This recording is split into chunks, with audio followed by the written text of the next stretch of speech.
The black vote is expected to play a critical role in the path to the presidency, especially in swing states like Michigan. Both campaigns are focused on winning over black voters in battleground Michigan. 7 News Detroit reporter Brett Cast speaking to that pastor who recently welcomed former President Trump to Detroit, along with other Detroiters, to find out who they think deserves their vote. Well, from President Biden speaking at the NAACP Freedom Fund dinner earlier this year to President Trump coming and visiting this church on Detroit's west side, it's clear that both sides of the aisle are trying to win over black voters, especially in states like Michigan.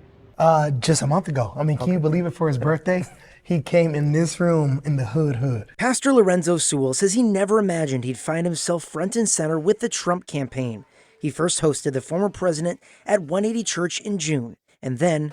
And if President Trump would have moved just a millimeter, we will not be hearing tonight how he was going to make America great again. He appeared as a speaker during the Republican National Convention. When we look at our community, we see clearly that our community is hurting, right? It's been up under Democratic leadership. While the pastor says he's not endorsing a particular candidate, his involvement with Trump's campaign could signal a shift in the way that some black voters, men in particular, are leaning. Do you feel like more black men are supporting President Trump right now? Well, you can see it, right? You can see black men supporting President Donald Trump. And I believe because he's a businessman, I believe that a lot of them understand that something needs to change. There are not a large number of African-American men supporting Trump.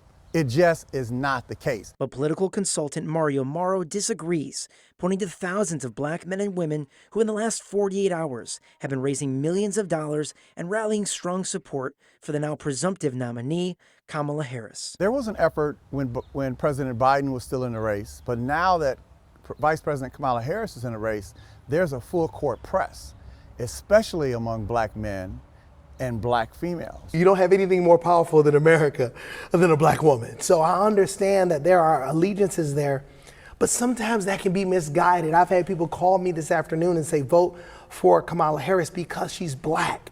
That doesn't resonate with me, right? While some community leaders clearly disagree, do you think Kamala now being the nominee, you mentioned you wanted Biden to step down, do you think that'll energize a lot of voters? Oh, it already has. We also went out and talked to black voters. Trump looks like he's trying to help us. He looked like he knows what he's talking about. And the response was mixed. What makes you kind of lean more towards Trump?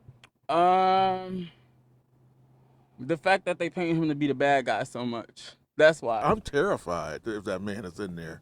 I'll be terrified as an African American. We all want a better life, and we can vote different, we can think different, but we're all called to love the same. And it's also important to note that Kamala Harris did visit Detroit back in June, and it's sure to not be the last time that both candidates will visit our state.